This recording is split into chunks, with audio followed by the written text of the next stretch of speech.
Everyone loves to talk about materials, certifications, specs, temps, tolerances, but none of that matters if the parts you're making don't make financial sense.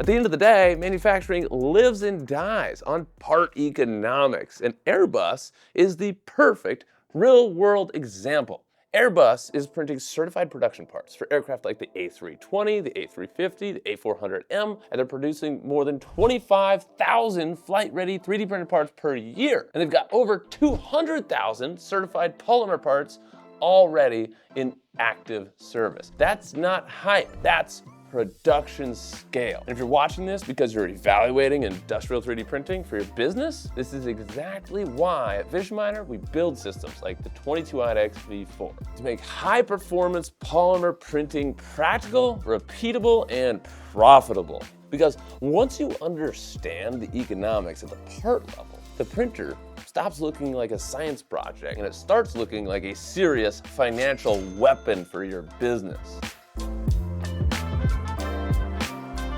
If you want to justify a machine internally, then you probably don't actually need hundreds of examples. You usually only need a handful of parts or categories of parts that consistently generate ROI. So let's walk through a few of those. Category 1, brackets, mounts, housings, and clips. These are everywhere in industrial systems. Traditionally, they're machined or molded, often low volume runs with very high overhead and often long lead times. With 3D printing, you have no tooling. You can iterate the designs immediately. You don't need stockpiles of inventory because you can print them on demand whenever you need them. From a business perspective, that means lower upfront capital risk, faster engineering cycles, and less money tied up sitting on shelves of spare parts. Category 2, ducting and airflow parts. This is one of my favorite categories because the ROI can get kind of extreme. We actually had a customer working on a Lockheed Martin Constellation restoration project where they recreated all the HVAC ducting using advanced polymers. And yeah, that's the kind of job that fits perfectly into the world of the 22 and 3D printing because ducting is all kinds of complex geometry with low to mid volume production and it can be time sensitive. Now, traditionally, making all this ducting for the hot air, the cold air, the AC, the fresh air, tooling systems, usually it would take a lot of complex machining or dozens or even hundreds of molds and then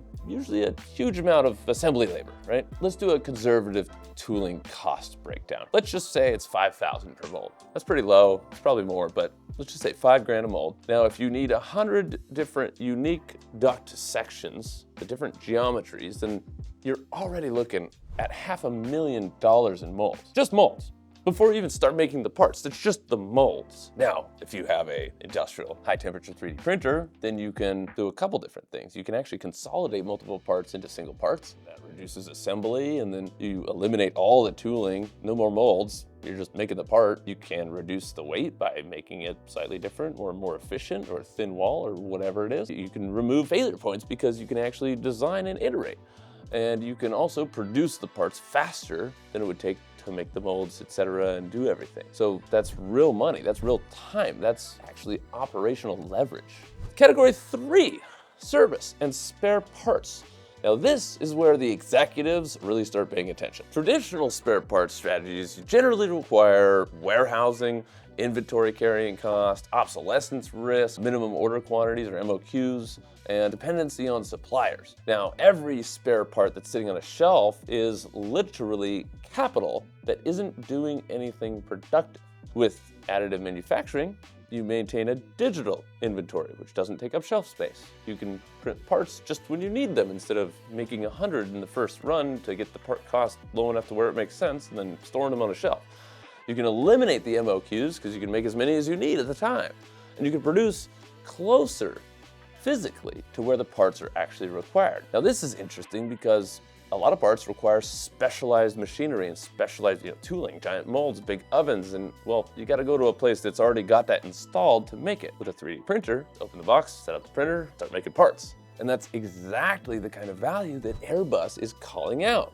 reducing downtime, cutting supply chain risk, and lowering the warehousing costs through distributed manufacturing. Now, none of this is theory. Airbus has literally published the numbers that are directly tied to the return on investment they're receiving. For example, parts utilized on the Airbus A350, they reported an 85% reduction in lead time, 43% weight reduction, and an elimination, of course, of the minimum order quantities requirements. Those 3 points alone are basically executive grade justification to get more 3D printers into your business. Now let's translate that into business levers. Lever 1, lead time compression. Tooling and molds and things like that can take months to create. Machining often has queues and it can take days or weeks. Supply chains pretty much always add uncertainty because you don't know if you can get the raw materials or not. Faster response to engineering changes means less downtime, faster aircraft availability, and lower revenue loss when assets are grounded. Time to availability equals money. Lever 2, tooling elimination. Molds, fixtures, and a lot of CNC programming can disappear entirely from the manufacturing of many different parts. That means that you're going to have lower upfront capital exposure, less tooling risk, and no tooling obsolescence when design is changed because there are no tools. Your capital, your money, stays flexible. So, lever 3, weight reduction. 3D printing enables part consolidation, optimized geometry, even lattice structures inside of parts, and smarter material placement. You can have different materials integrated into the same part. Airbus reported up to 43% weight savings on redesigned parts in a few cases. Weight reduction translates directly into fuel savings and lower lifetime operating costs, especially in transportation and aerospace. Lever 4 is inventory compression. Digital parts instead of shelves of metal and plastic. You print what you need when you need it. That improves working capital efficiency and reduces dead stock. Lever 5, supply chain resilience. You'll have less dependency on external vendors, faster responses to disruptions, and localized production capability. Operational resilience instead of operational fragility.